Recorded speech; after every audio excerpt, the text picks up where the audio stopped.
Salam əziz uşaqlar. Bu günlər mən istəyirəm sizə Azərbaycan dili dərsliyinin 4-cü sinif 2-ci hissəsindən burada sözün leksik və qrammatik mənasını izah edim.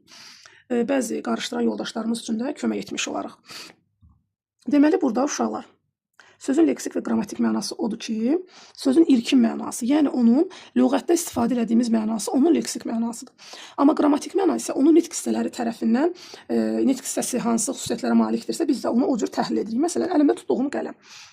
Bu qələm deyən kimi bizim ağlımıza nə gəlir? Bu bizə nə üçün lazımdır və biz bundan nə kimi istifadə edirik? Təbii ki, yazmaq üçün istifadə olunan bir alətdir. Bunun leksik mənası budur. İstifadə edəcəyimiz bir alət, yəni mənası budur. İlkin mənası budur. Ağlıma qələm deyən kimi ağlıma nə gəlir? Yazmaq üçün bir alət, düzdürmü? Bu bunun ilkin, yəni leksik mənasıdır. Amma qrammatik məna dediyi zaman biz ona tez sual veririk. Qələm. Nə? Qələm. Qələm nə sualına cavab verir? Biz də bilirik ki, nə sualına cavab verir və bunun nitq hissəsi olaraq isimdir. İsmi deyən kimi mən bunu davam edirəm. Gəlin bunu mən burada yazım sizin üçün həm də gözümüzlə görə göz yatmış olsun. Burada yox. Gəlin iş dəftəri üzərində də işləyək. Elə burada da yaza bilərik. Məsələn, burada mənim ağ vərəqlərim olmalıydı.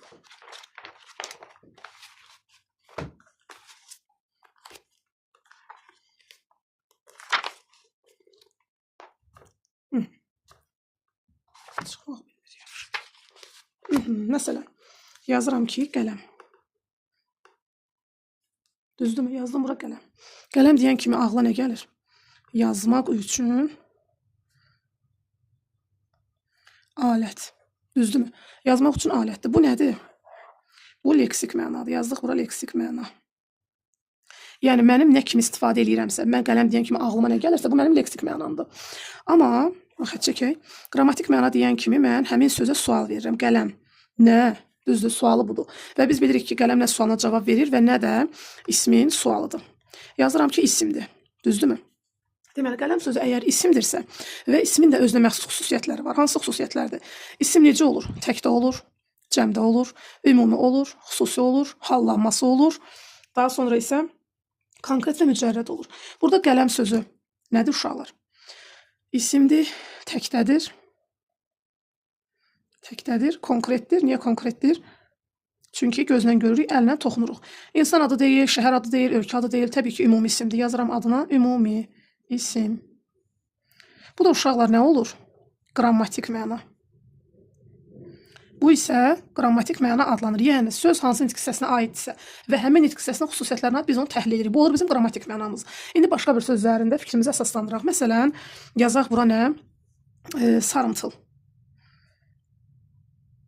Sarımtıl uşaqlar leksik mənasında nə olacaq? Sarımtıl deyən kimi ağlımıza nə gəlir? Rəngdir, düzdür və sarının açıq formasıdır, düzdürmü? Sarının açıq formasıdır. Çünki sarımtıl yazmışıq. Bu artıq nədir uşaqlar? Leksik məna. Amma mən sarımtıl sözünə sual verirəm. Sarımtıl. Necə? Sarımtıl sualına necə sualını verirəm? Necədir? Sarımtıldır rəngi. Və yaxud da hansı sarımtıl? Necə, nə cür, hansı? Bunlar hansı nitq hissəsinin suallarıdır? Təbii ki, sifətin suallarıdır. Və baxıram, görürəm ki, necə sualına cavab verirsə, yazıram ki, sifətdir. Adətən ismin xüsusiyyətləri çox olduğuna görə, əgər nitq hissəsi olaraq isim olursa, həmin sözümüz, onun müəyyən qədər uzun təhlilini aparılır. Amma sifət deyəndə uşaqlar sualın yazırsan, sifətdə bir də dərəcəsi olur. Sarımtıl da bilirik ki, adi, üzr istəyirəm, azaltma dərəcəsindədir. Azaltma dərəcəsindədir. Bu da mənim sifətimin təhlilidir, düzdürmü? İndi başqa bir söz götürək, onu da üzərində işləyək. Məsələn, üçüncü. Üçüncü deyən kimi ağlımıza nə gəlir? Növbədə və yaxud da haradasa dayandığımızın sırası. Yazırıq ki, məsələn, uşaqlar leksik mənanı tapmaq çətinlik çəkirlər ki, müəllimə, bu necə mən təhlil edeyim? Təhlil etməyə ehtiyac yoxdur. Sadəcə olaraq ağlıma nə gəlirsə, üçüncü. Yəni bilirsən ki, bu nə isə sırasını bildirir. Yəni nəyinsə, haradasa dayanırsansa ya da nəyinsə sırasını bildirir. Yəni sənin üçün üçüncü sırası. Məsələn, dəftərsə deyirsən, üçüncü cərgədədir. Hər bir əşyanın və yaxud da sənin özünün sırasını bildirir. Üçüncü deyəndə ağlımıza sıra gəlir. Amma bu leksik mənadır. Şərti izahdır. Amma üçüncüyə sual verirəm ki, üçüncü. Təbii ki, bunun sualı olur nə? Neçənci? Biz də bilirik ki, neçənci sualı elə özü sayın sualıdır. Bura yazıram saydır, yəni say nitq hissəsi olaraq saydır və bilirik ki, sayın da sifət kimi çox xüsusiyyəti yoxdur. Yəni isimdə daha çoxdur xüsusiyyət. Amma sayda deyə bilər ki, məsələn, miqdar sayıdır, sıra sayıdır. Bax bu cür bunu təhlil edə bilərəm. Burada da gördüyünüz kimi miqdar deyil, sıra sayıdır.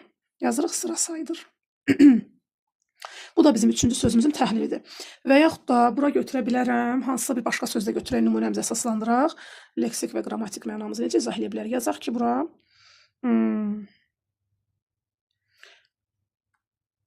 qaçaraq. Qaçaraq yəni tələsərək də. Qaçaraq sözünün leksik mənası nə? Bu qrammatik mənadır, qarışdırmayaq. Qaçaraq sözü uşaqlar nə deməkdir? Qaçaraq yəni tələsərək harasa getməkdir də, düzdür? Məsələn, tələsirəm, qaçaraq gedirəm. Tələsərək harasa getmək. Yüyürərək getmək mənasındadır. Yüyürərək getmək. Yəni iti addımlarla getmək mənasını bildirir də qaçaraq sözü. Amma biz buna, bu oldu leksik, düzdürmü? Ağlıma gələn bu oldu ki, o qaçaraq gəldi. Yəni sürətlə gəldi mənim yanıma. Amma mən bunu qrammatik təhlilində artıq buna sual verirəm. Qaçaraq. Necə?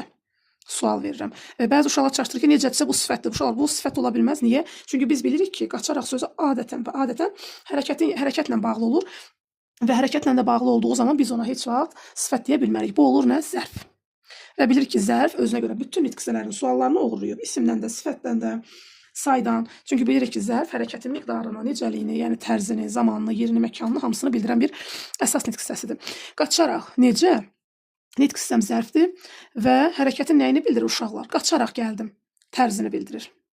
Zərfdir, tərzi hərəkət zərfidir.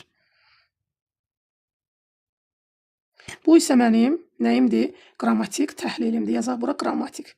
Hər nitq hissəsi üzərində eləməyə çalışıram ki, sizin üçün aydın olsun uşaqlar. Bir dənə də istəyirəm başqa əsas nitq hissəmizdən birini götürək. Məsələn, yazaq bura oxuyur. Oxuyur nədir uşaqlar?